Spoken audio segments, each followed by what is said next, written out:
Olá, paz e bem, sejam todos muito bem-vindos, bem-vindas a esse nosso encontro para partilhar o Evangelho de Jesus. Hoje é véspera do 30º domingo do tempo comum e nós já sabemos que o ano está realmente acabando porque o ano litúrgico só tem 34 domingos comuns e sendo assim que o último ainda dá lugar à festa de Cristo Rei. Então nós temos este mais 3 e depois já é a festa de Cristo Rei naquela semana. Na semana seguinte nós já iniciamos o Advento. E aí, como já estamos fazendo há algum tempo, nós caminhamos pela última parte do Evangelho de Mateus, que é quando Jesus fará no final o discurso escatológico, mas antes disso ele já vai, nas discussões que ele vai travando com os fariseus, com os saduceus, com os sacerdotes, ali já transparecem algumas realidades que são escatológicas. E elas são últimas mesmo, escatológicas nesse sentido, tanto que são as discussões mais sérias de Jesus, são aquelas que ele estabelece depois que entra em Jerusalém, naquela intervenção no templo que ele põe para fora os vendedores, revira as mesas, etc, etc. Se nós estamos acompanhando bem, nós temos visto que Jesus discutiu com todos os grupos de Jerusalém. Quer ver? Depois que ele entra em Jerusalém, no capítulo 21 de Mateus, ele entra em Jerusalém no começo do 21, e aí ele começa a discutir com os sacerdotes e com os anciãos do povo. Estamos em Mateus 21, 23. E aí conta para eles a parábola dos vinhateiros, dos 2 filhos. Nós lemos juntos esses textos. E depois ele continua falando em parábolas e conta a história do banquete que nós vimos na semana retrasada. Na semana passada, nós temos uma discussão de Jesus com os fariseus e com os herodianos, que estranhamente estão juntos fazendo a Jesus uma pergunta, na verdade uma armadilha. Então vão juntos os herodianos, aqueles que são do partido de Herodes, o rei da Galileia, e também os fariseus. E aí a liturgia salta um texto de Mateus 22, 23 em diante, que é uma discussão de Jesus com os saduceus em Jerusalém. É aquela história mais estranha que eles contam para Jesus, da mulher que se casou 7 vezes e por causa da lei do levirato, porque não tivera filhos, ela vai se casando com os cunhados, né? E aí morre também a mulher e no fim eles querem saber de Jesus que se a ressurreição existe, de quem que ela vai ser esposa, né? Enfim, essa história engraçada. E aí, saltado esse texto, vem o texto de hoje, que hoje nos interessa, que é Mateus 22, 34 em diante. E na versão da liturgia, o texto diz assim: naquele tempo, a introdução, né? Os fariseus ouviram dizer que Jesus tinha feito calar os saduceus. Mateus vai fazendo questão de dizer que Jesus vai discutindo com esses grupos, um a um, parece que há realmente um complô, né? Eles se organizam e um a um vão a Jesus tentando pegá-lo. Um faz a armadilha, falha, o outro vem, faz a armadilha, falha, depois vem o outro. Então vem os fariseus, sabendo que Jesus tinha calado os saduceus, com essa história da mulher que se casou 7 vezes. Então, ouviram dizer isso, eles se reuniram em grupo e um deles perguntou a Jesus para experimentá-lo. Experimentá-lo é um verbo indulgente da tradução, porque o verbo aqui é tentá-lo mesmo, testá-lo, submetê-lo a uma tentação, a um teste, a uma prova. Então, a pergunta, como também outras perguntas que fizeram a Jesus ao longo dos capítulos 21 e 22, não é a pergunta de quem quer saber, aquela pergunta que é sempre bem-vinda, movida pela busca, movida pela sinceridade de quem deseja dar um passo mais, mas é uma pergunta movida pelo desejo de pegá-lo, movida pelo desejo de apanhá-lo numa armadilha, de testá-lo. Então, para testar Jesus, este fariseu, em nome do grupo, fez aquilo que eles sabem fazer, que é uma discussão sobre as Escrituras. Os fariseus de todos os grupos são aqueles que têm uma dedicação ao estudo das Escrituras, muito paciencioso, muito demoroso, muito aprofundado. Então é muito comum que entre eles haja aquilo que na Idade Média ia se chamar depois disputácio, aquelas querelas, aquelas discussões em torno das Escrituras. Então ele faz a Jesus uma espécie de disputácio, ele põe a Jesus um teste, e o teste é esse: mestre, qual é o maior mandamento da lei? Ninguém estranha que o fariseu chame Jesus mestre, afinal, na semana passada, quando eles vão fazer a pergunta sobre o tributo, lembra que a introdução era uma bajulação sem fim, né? Mestre, sabemos que és verdadeiro e que de fato ensinas o caminho de Deus. Não te deixas influenciar pela opinião dos outros, mas julgais o homem, pois não julgais o homem pelas suas aparências. Então dizei-nos, pois, o que pensas. E aí vem a pergunta como uma faca afiada. Ou seja, na verdade, essa bajulação toda não está a serviço de elogiar a Jesus, afinal só pode chamá-lo mestre de verdade quem está disposto a segui-lo como discípulo.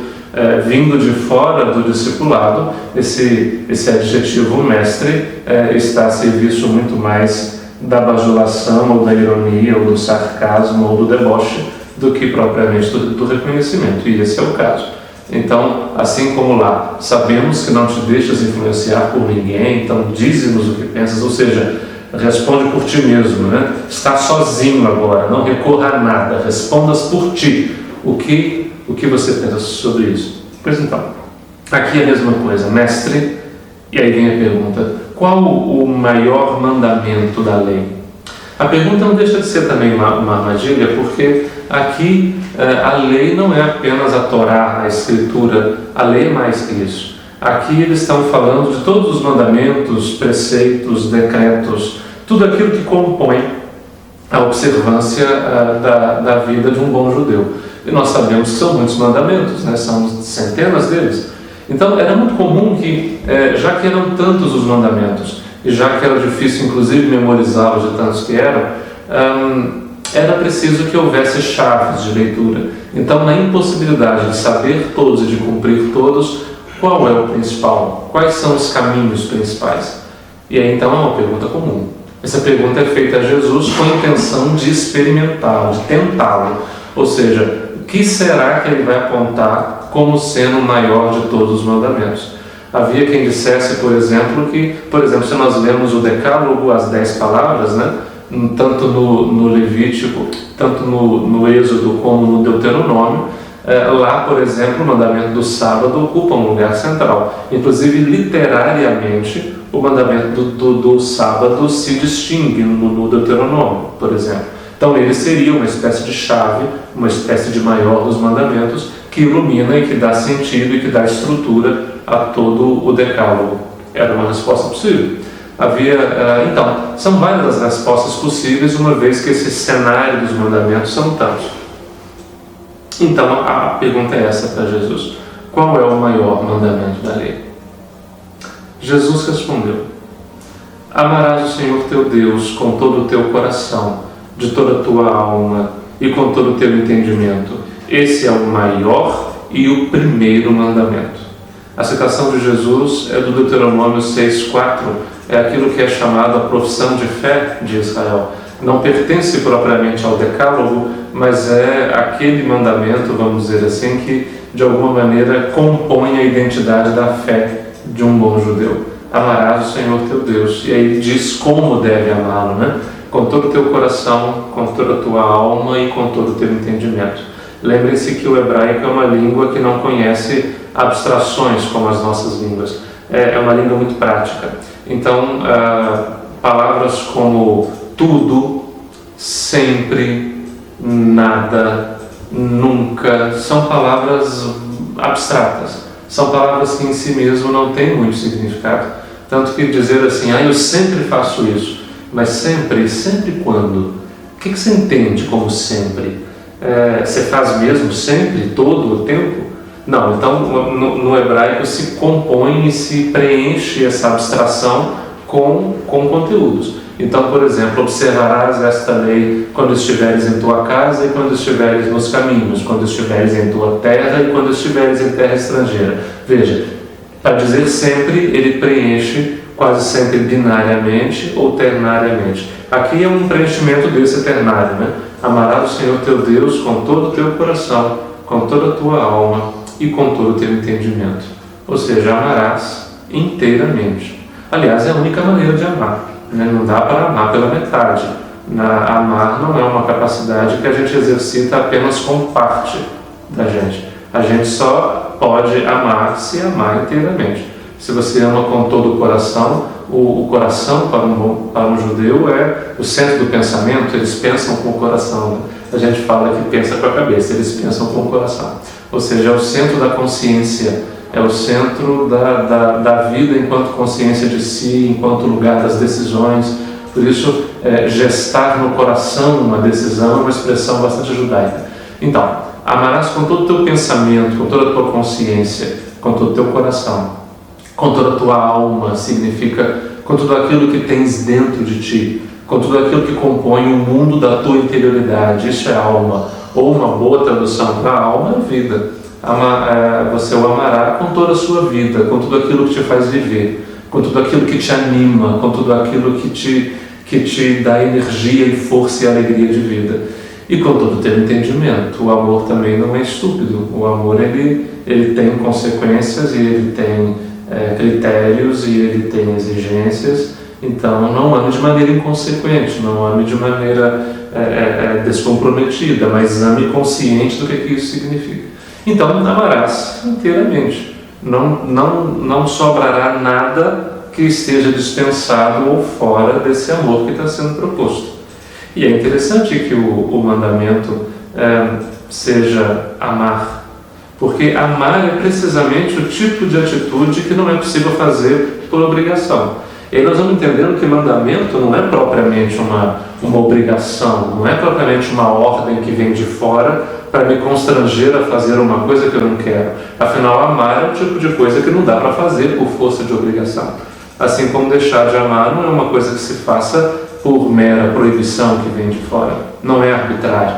A gente ama, em última instância, porque amar é aquilo que no fundo nós mais desejamos, porque amar é aquilo que no fundo mais nos realiza como gente, porque amar é aquilo que no fundo melhor realiza tudo aquilo que nós desejamos e temos em nós como força de humanidade.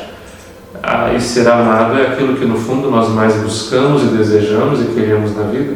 Então o mandamento não é para me constranger de fora a fazer uma coisa que eu não quero, não é uma obrigação para que eu me dedique a fazer uma coisa extremamente difícil, heróica quase, mas o mandamento é uma revelação daquilo que de melhor e daquilo que de mais humano eu trago em mim. Por isso que o mandamento é amarás.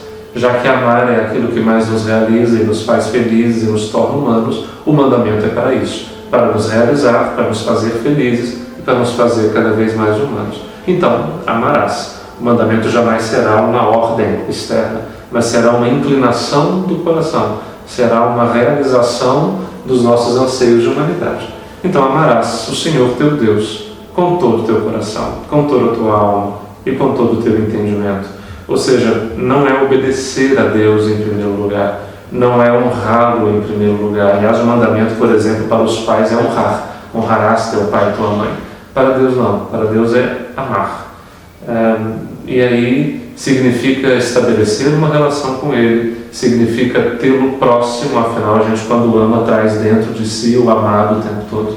Então terás com Ele esta atitude, a atitude de quem ama, e que porque ama respeita, porque ama reverencia, porque ama vai na direção de etc. Mas com essa gratuidade do amor, é assim a nossa relação, ou deveria ser, ou segundo Jesus em Mateus, o maior mandamento diz que essa é a relação que nós deveríamos ter com Ele. Só que Jesus diz não só que Ele é o maior mandamento, mas que Ele é o maior e o primeiro. Ou seja, aquele que dá sentido a todos os outros e aquele que vem antes de todos os outros. Ou seja, tem que escolher um, então escolha essa. E Jesus continua.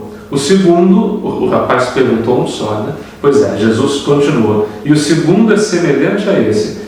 Semelhante aqui no sentido de ocupar o mesmo lugar, tá? Embora seja dito em segundo lugar, ele diz que é semelhante em importância, semelhante em primazia. Ou seja, como que se realiza esse amor a Deus com todo o coração, com toda a tua alma e com todo o entendimento? O segundo é semelhante a esse. Amarás o teu próximo como a ti mesmo. E se o ouvinte ainda não entendeu, completa Jesus: toda a lei e os profetas, ou seja, toda a Escritura, dependem desses dois mandamentos. encontram nesses dois mandamentos a sua plena realização e dependem de alguma maneira do quanto esses dois mandamentos são realmente a primazia da prática religiosa. E o texto acaba aqui, é só isso, com toda a agudeza de um punhal. O texto é muito relevante, eu acredito, porque, sobretudo nesse tempo como o nosso, tão engraçado e tão ambíguo sobre o que significa ser cristão, o que significa acreditar em Jesus, o que significa se dispor ao seu seguimento, é muito comum que a gente encontre exigências das mais variadas dizendo que isso distingue um seguidor de Jesus, que tal coisa distingue um seguidor de Jesus, ou então pelo contrário, a gente encontra muito, sobretudo nesses discursos tão descomprometidos das redes, a gente encontra discursos dizendo que tal atitude exclui alguém do seguimento de Jesus, que tal opinião não pode ser ostentada por um seguidor de Jesus. E aí vem o texto de hoje. Qual é que é mesmo o sentido primeiro e maior da nossa maneira de crer e de viver a fé? Jesus responde em Mateus: amarás o Senhor teu Deus com todo o teu coração, com toda a tua alma e com todo o teu entendimento, e amarás o teu próximo como a ti mesmo. Se houver a necessidade de escolher de maneira maior e primeira aquilo que distingue a nossa identidade religiosa, esse deveria ser o traço fundamental. A capacidade de estabelecer com Deus uma relação livre e forte que só o amor é capaz de dar, e inteiramente, não se ama pela metade, não se ama com o intelecto apenas ou com o sentimento apenas, se ama com a vida inteira. Por isso o amor se mede pelo quanto eu digo sim, se mede pelo quanto eu sinto sim, mas se mede sobretudo pelo quanto eu ajo movido pela força desse amor e quais são os riscos que eu abraço por causa desse amor. E aí a Deus e ao próximo ele amarra os dois mandamentos dizendo que eles são semelhantes, no sentido de serem eles o fundamento de qualquer prática religiosa que vier depois. Bonito que a resposta de Jesus não aponta para nada que seja eminentemente religioso, que era aquilo que pretendia o fariseu ao fazer a pergunta. Queria colocá-lo numa cilada, numa armadilha com o emaranhado da legislação religiosa. E como sempre acontece, quando alguém pergunta a Jesus algo sobre o emaranhado da legislação religiosa, ele puxa a discussão para o chão da vida e responde com um traço, com uma adesão que é existencial, que não é formal. E é isso que ele faz. O mandamento por excelência é a capacidade de amar inteiramente, com todo o coração, com toda a alma e com toda a força. E que esse amor se realize não só na relação que a gente tem com Deus, mas na relação com as pessoas. Eu tenho a impressão que num tempo de tanta ambiguidade, em que a gente gasta tanto tempo discutindo se é possível, se não é, crer em Jesus e defender tal posição, crer em Jesus e pensar assim ou assado, que o distintivo do amor é um belíssimo critério, e que se nós formos realmente capazes de nos empenhar com todo o coração, com toda a alma e com toda a força na capacidade de amar, para que não haja em nós obstáculo ou empecilho nessa capacidade de amar, mas que a gente se entregue a esse projeto com toda a força da vida, bom, podemos dormir tranquilos, que vamos estar cumprindo todos os mandamentos que de fato devem ser cumpridos e jogando fora aqueles que, por mais que estejam escritos com letras douradas em livros religiosos, certamente não são mandamentos de Deus. Basta isso. Paz e bem.